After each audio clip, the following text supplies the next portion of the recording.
Okay, this is off of WalterFootball.com. Walter? Is he done making fruit at Tops? That was like 15 years ago. They stopped. You're welcome. Josh Allen. This is in no particular position order either. Oh my God, Josh Allen visited? Are we going to get him? That's okay. Let's go back to Josh Allen just for a second.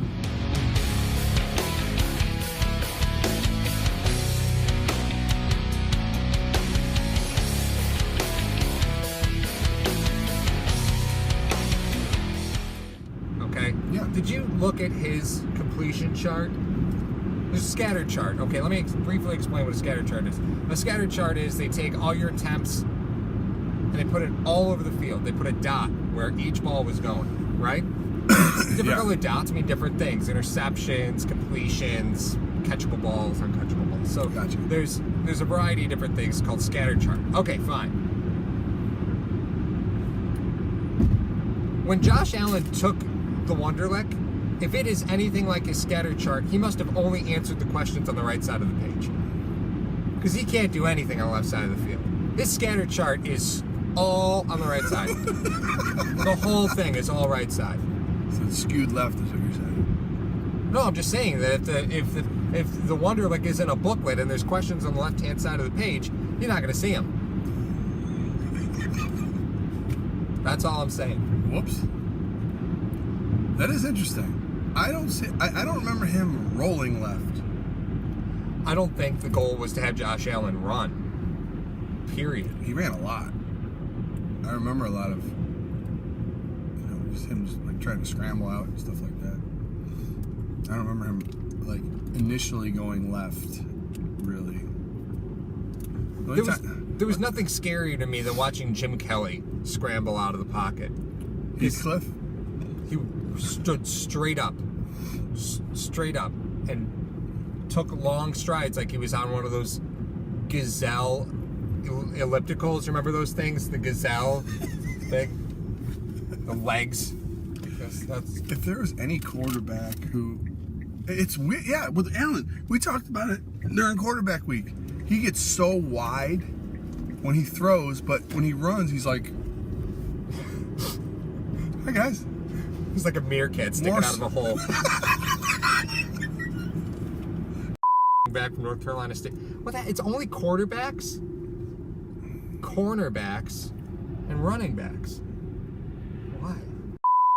So a lot of receivers from small schools, which tells me they're targeting third, fourth round players. Absolutely. At that position. Yeah. And they need to, right? That position they've done nothing to address. Yeah, they have to draft that position. The fact that they didn't address it, you scout running backs because you scout running backs. That's what you do. I mean, you want to do that.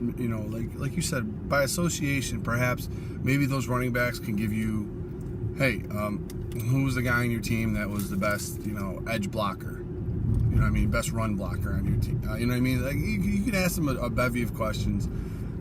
If you're asking them 20, if you bring in a running back and you're asking them 20 questions and 15 are about players around him, then running back can probably be like, it didn't go well. You'd ask me about my quarterback, my left tackle. It's like, no. But how's your center?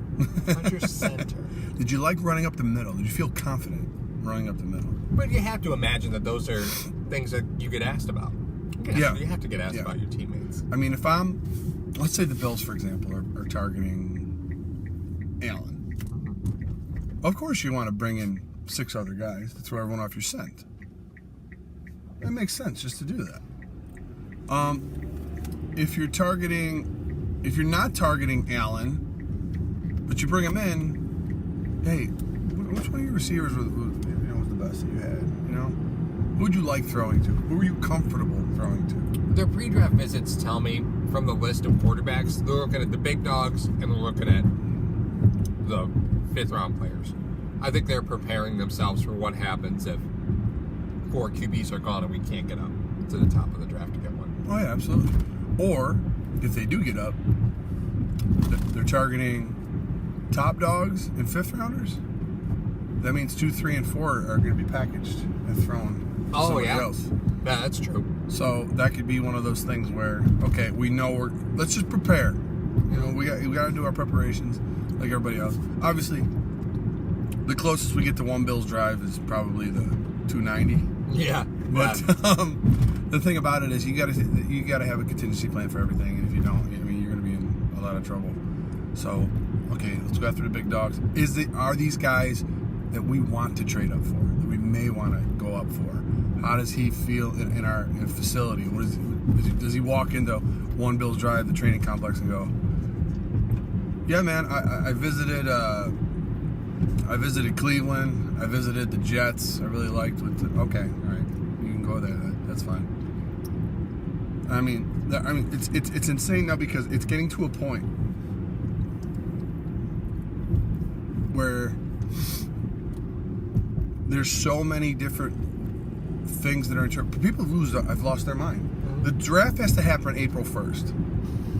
It can't take this long anymore because you have the combine in February and you have a whole month of insanity. What's out there on the Google machine is insane. There's so many. I've read so many mock drafts. I read a mock draft last night, just kind of going through a couple of them because it gets comical by this time. I read a mock draft that had 3 defensive players going 1, 2, 3. I doubt that site gets a lot of traffic.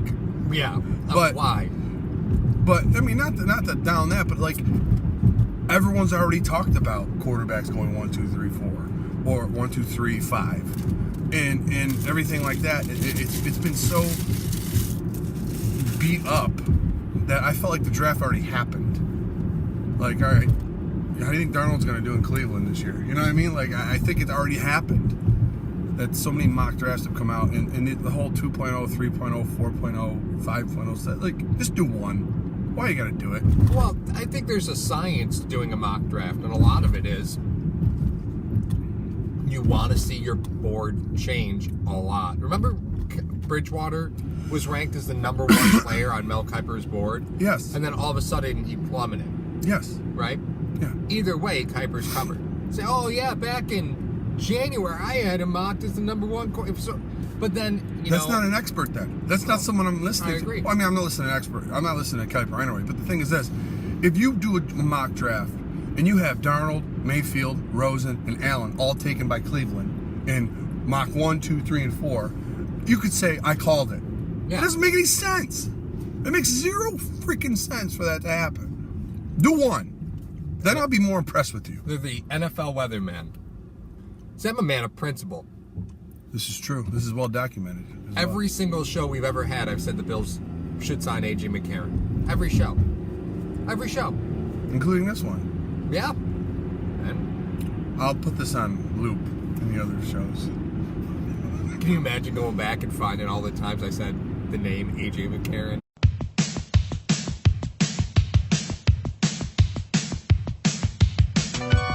Drew Brees is a free agent, but there's no way he's leaving New Orleans. A.J. McCarron's a free agent. Now you have Garoppolo's a free agent. You have McCarron as a free agent. He was successful, but his pre-snap responsibilities were not there. That's why I loved A.J. McCarron coming out of college.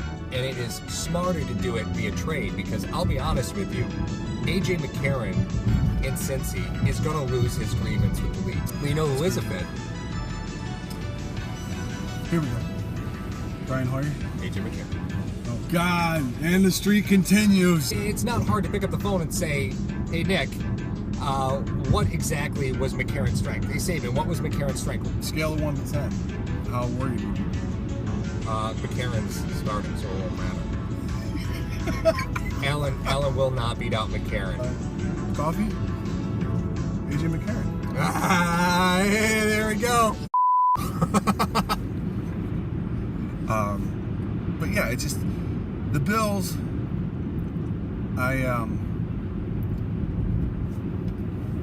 Just the whole market of mock drafts and they're gonna do this, they're gonna do this, they're gonna do. We have no clue. No, we have no earthly idea. I mean, I have certain things I would like them to do. Yeah, we could talk about their needs. What do they need, and then look at their pre-draft visit list and say, are they addressing their need? Do they need a quarterback? Yeah, they brought in like 8 of them. Okay, do they need a running back? No, but they brought in 4. right? Do they need a center? Yeah, they brought in one. Yeah. And they have 2 on the roster, technically. Right.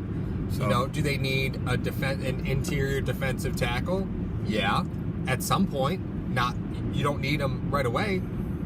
Right they got now, pretty good depth there, though. I think you they do. have. But that's what I'm saying is that. Yeah. You want to account for injury or anything like that. Maybe they don't want Rankin. Maybe they want the guy that played next to Rankin. Right. Yeah. I mean, it's just you never know. There's so much that happens with these off-season visits that just isn't at face value. But the wide receivers they brought in, to me, say they're looking to. You make a great point. Very possibly could be looking to get rid of those middle picks in a move up to get a QB, because they brought in the big guns and then they brought in the guys who are gonna be 5th round picks.